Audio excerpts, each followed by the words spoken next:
But I told you, say, we are not going to stop because of the network. And here we are. Network, is coming back, or it's back.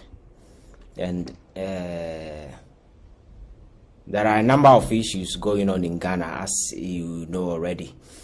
And Ghana, no, yaso mama, baby, there. A month for who said, and never more than, to be very honest with you, because to the point that, and that's why I say I call China to have engagement with the Chinese government to forgive our debt, Actually, and some I kind of nyagron and IAD, because government effort to do domestic debt restructuring, is not enough for us to get the IMF deal, because we have a debt component now.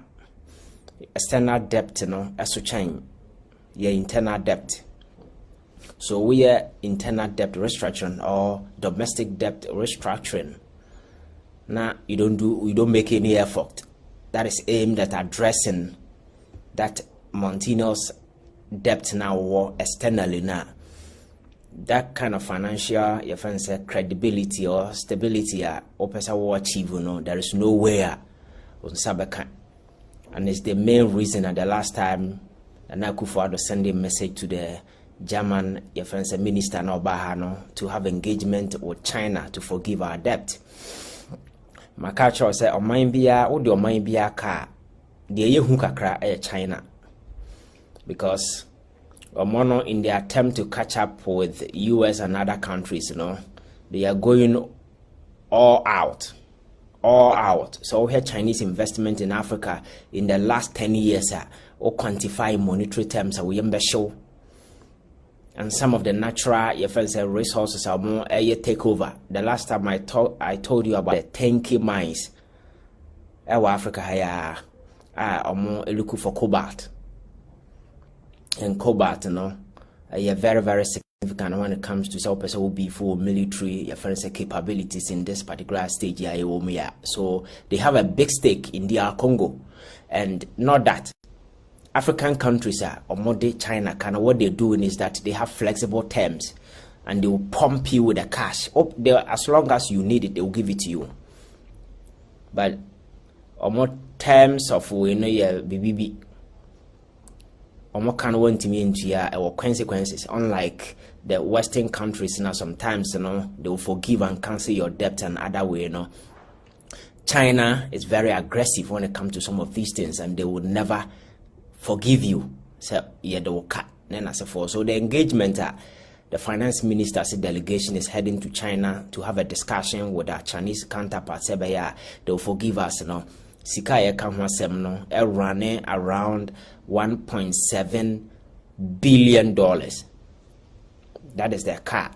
Ghana buying added the Chinese government. So here your standard debt component in one country, like I mentioned the last time, is China. So if you are able to convince them to say mouse space, cancel, because at this stage and time nobody is going to cancel a debt. But to give you a breathing space, quite try a fate to see what will come out of that. And the choice of the situation we are confronted with, is there. And way now we synchronize that with the internal or the domestic development also with this debt restructuring and as a phone. And then give you a certain picture skill description about the current state of this particular economy. There is no life in Ghana's economy. It's broken and it's shattered. And my concern has to do with the fact that we are talking about what we can do to get IMF deal, but nobody's interested in talking about why we got here and why is it important for us to hold individuals who brought us on our knees, accountable. So by going forward, whoever that will be entrusted with the position now, say taking care of this particular country, will do that diligently, because I tell you, say unless there are punitive consequences for action and mind being back, we will never learn. So we are acting as if nothing has happened. Everything is normal as usual. So the same kind of Oriata who brought us here is leading a delegation going to China, and they also have an engagement with other your friends and partners. It's a nasty development, and consistently, so what is happening with the global rating agencies, and consistently, they are downgrading Ghana, trying to come out of our debt. The downgrade no further, a dampen your financial credibility, and I said the economy credibility will be a dampen against the backdrop. There seem to be no intervention on the part of the Ghanaian government to get out of the situation. So that is it for you about what is happening around our debt. At the right time, we may find time to go details into that. But I occupy my attention. What is happening in Parliament? I have expressed concern about the fact that looking at the current state of Ghana, is highly nonsensical for us to be talking about ministerial appointment and ministerial, your friend is saying they are appointing people to take over positions and stuff. It's highly nonsensical, because I had the current state. I always see now where the various ministerial, no, even the size of government in Ankara, you and I know say it's overblown. And there has been a consistent call on government advocating for an extreme reduction in the size of government, because when Akufo-Addo told us the work that has to be done, so he needed more men to come and complement his effort aimed at solving Ghana's problem. Nasana Obuyebe, we least suspected, and now he was bringing a lot of people to come and rob and rake the economy down as early as we were saying ASAP. So he brought in a large number of people who came in, and then this is the current state of Ghana's economy. So at this time now, there seemed to be a certain unique consensus among everybody across the political divide. Even those in government have publicly admitted that the economy has taken a nosedive, and the current state of Ghana is very precarious. We expect a government will attempt to slash down the size of government. You bet me reduce expenditure. But once again, there are more now no more at this point. Yes, some guys have resigned from the government. Some president Teddy will come to that. Men who seize the opportunity and embarrass themselves by destroying this particular country with the current economic record, these individuals, who should be walking in the hall of shame, today out there, telling Ghanaians, some of them want to be president. It's quite shameful. But the fact is, the public are advocating, the size of government, young readers, so the best thing to do is to look at some of the ministries, how you can realign them, and some of the deputy ministers, they bit to me, push some of the individuals out and bring in new people. We know the size of government, I reduce you to a certain level. At least, you bet to me, accommodate. Ghana for any hope and confidence. You bet me repose to certain trust that the government is really committed. And so when the size of government at this point, the government now reduce the size of government. So that will serve us. That will give the ordinary Ghanaian a certain intrinsic motivation. Let me, repay that particular thing back, because I might not be at this time. Nana Akufo-Addo Aban is committed. He's bringing outsiders, people to come and fill portfolios as if nothing has happened.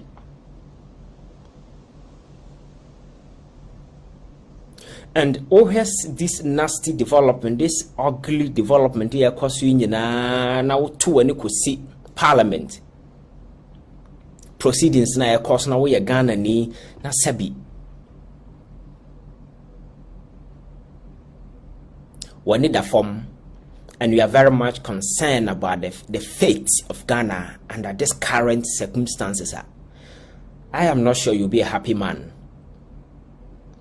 because parliamentary business, which is supposed to be very critical and crucial at this point in time, a lot of Ghanaians are angry. People are asking questions as to why we got here, because there are some of us who believe, say, if Parliament had acted swiftly, and I say, I'm going to live you up to their core mandate of being a responsible man, owing up to their convictions by working for this particular country instead of partisan interest, and Ghana will not be here.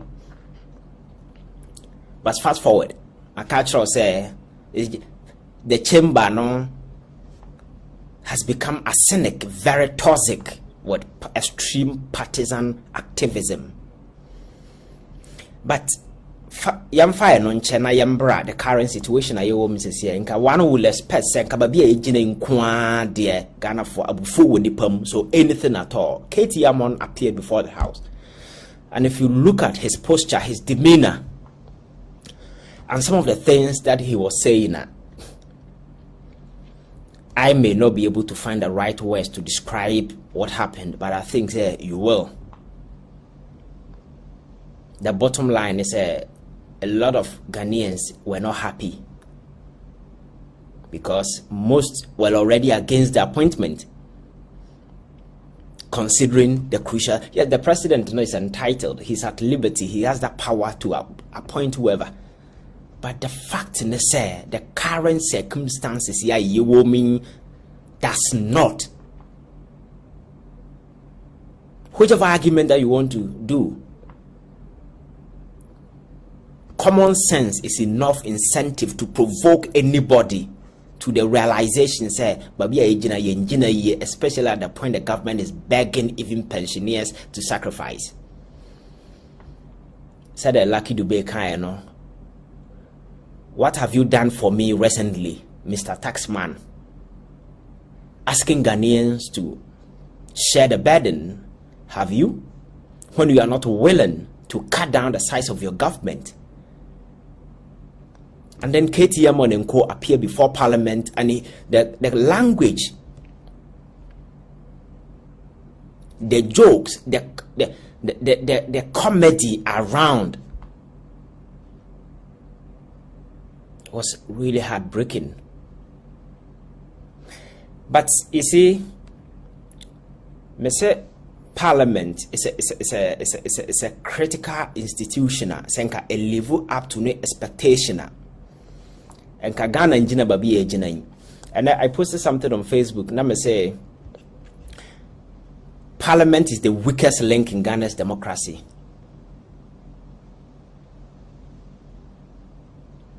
It is structurally flawed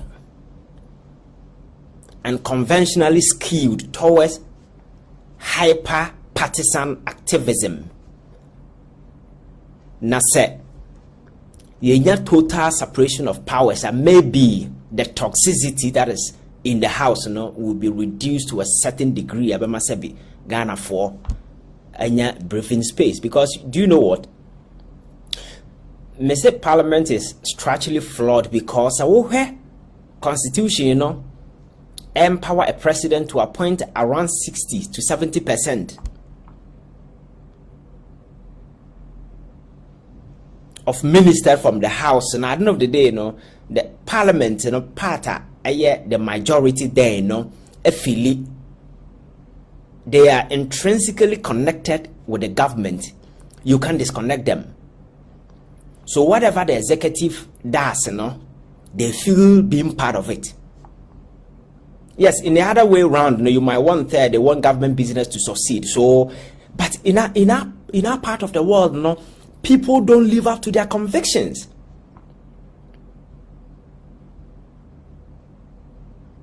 We don't. You have men who have learned to the highest level, but they don't live up to their convictions. They can't exercise independent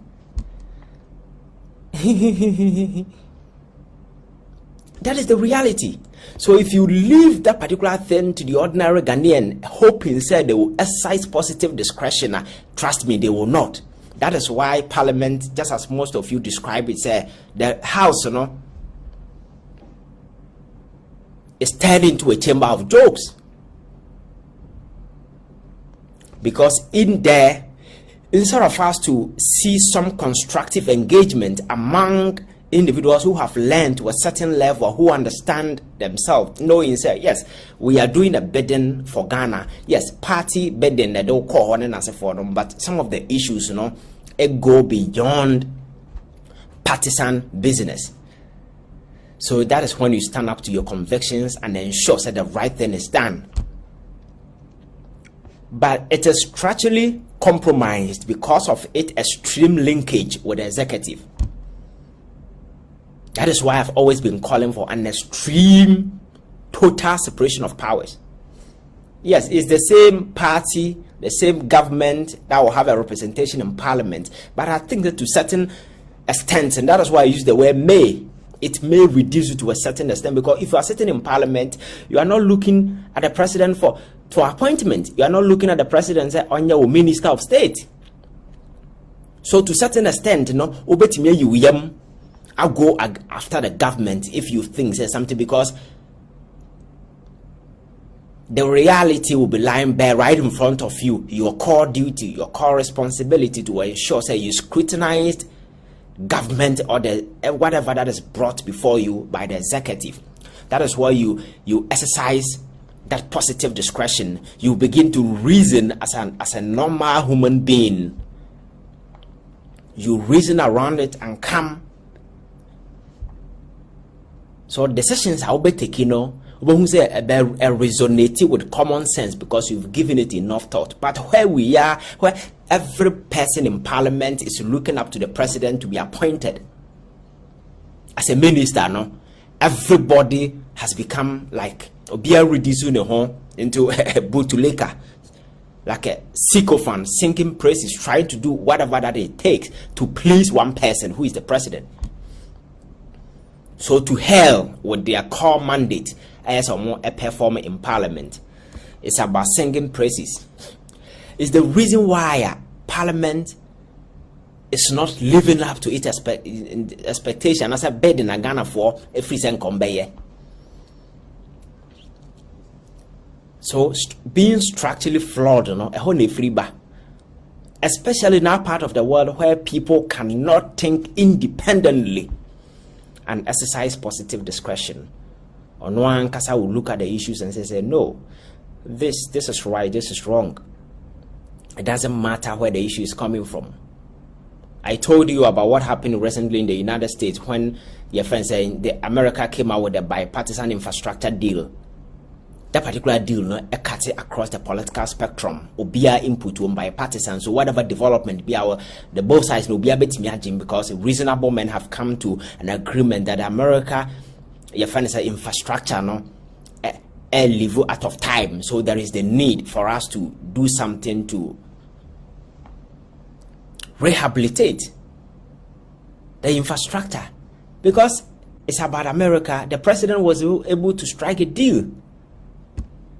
And today, it's in play. Can we achieve similar thing here?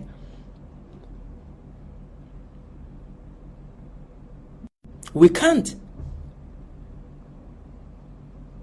Because this particular appointment here, Senka Parliament independent as we have always expected it to be now. Can you see, say, as a team or as a body, together with their leadership, may come into an agreement looking at the current state of this country, we think that it's not advisable for the president to be doing what he's doing, and that, let's try to put a cap.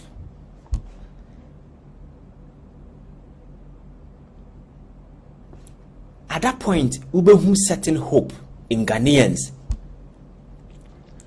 Ubehu say, yes, this is an institution that is really protecting and guiding the interests of the ordinary person. But if the representative of the people always and always in bed with government,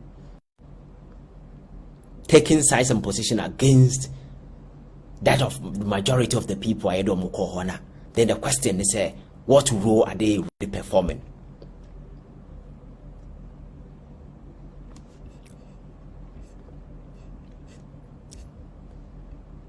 And nema hodo bebre ayeda koto ho nyina ubehwe the way na ya pass na we ma you say, oh, it's like obi ayeda de ope, and in the end there is no one to take the fall. But on mine on at the end of the day, a backtracked like it is a retrogress at a crazy speed, at a lightning speed. Look at where we are. Imagine said this particular institution at me are proactive enough, because you see, among all the arms of government to me, I think Parliament is the most powerful. But enam say yentimin disconnect from the whims and the conveniences of the executive because of certain favors we seek, and the constitution also making that particular thing possible. Parliament into me and realize it, the full your friend is saying to me now. They don't, because Parliament our power to revoke even the power conferred on the president by the people. That is when your friend said 2/3 of parliamentarians come into an agreement. President, there's a performance. Bismarck, Parliament, or that particular, but the president any right to remove anybody from Parliament.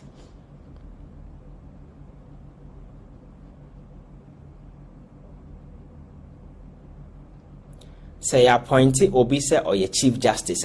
The same Parliament, our power to ensure say that person, appointment, you be revoke it, and I say you continue to act. So Parliament is extremely powerful. So a minor SNK bedroom this level, you cannot exonerate yourself.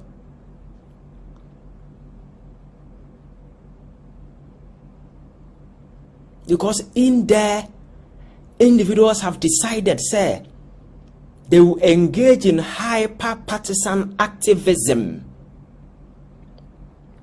Hyper-partisan activism instead of doing constructive engagement to ensure, say, the interest of the country is safeguarded, and always they are after the interest of the executive. Because the favors we seek, because of the privileges we are free to enjoy, Sabine who say you can be manner. The argument among for can say you can say you appoint a lot of the ministers from Parliament.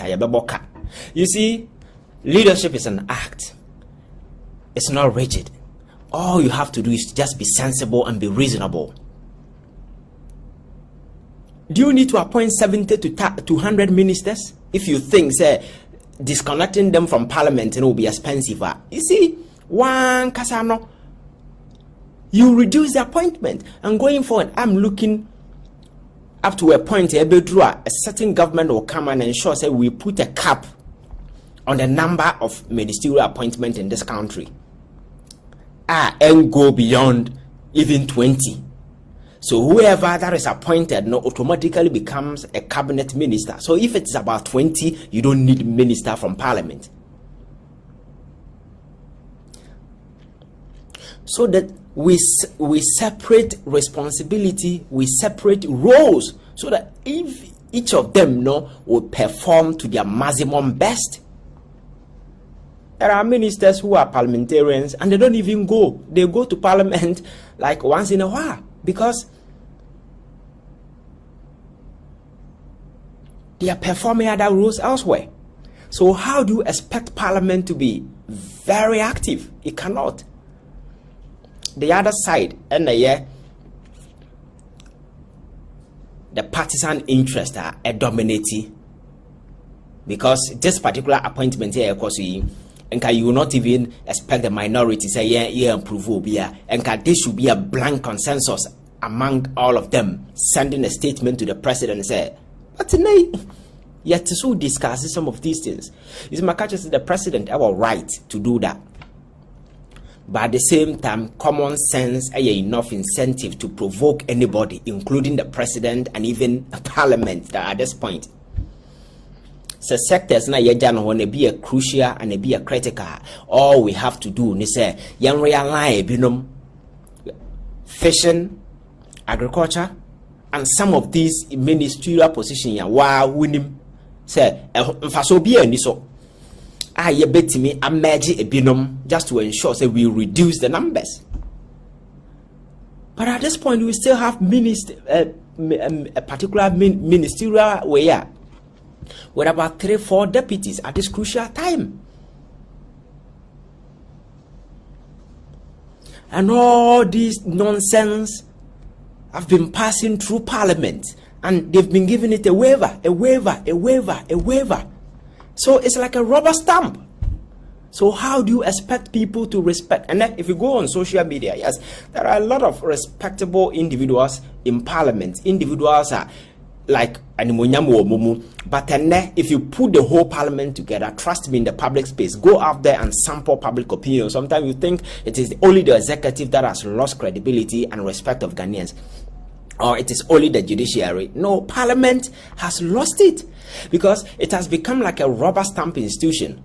All you hear is people backing, noise. In the end, nothing happens.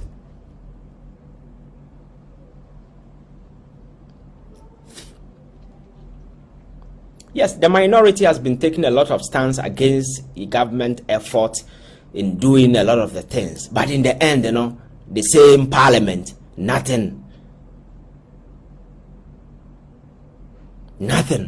So you can't cut anybody's slack.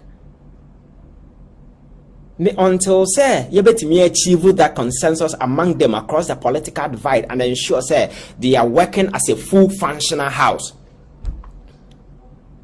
Yes, you may have those disagreements, but as a reasonable man of conviction, and more attaining certain level of enlightenment, at least when you see good, you see. When you see bad,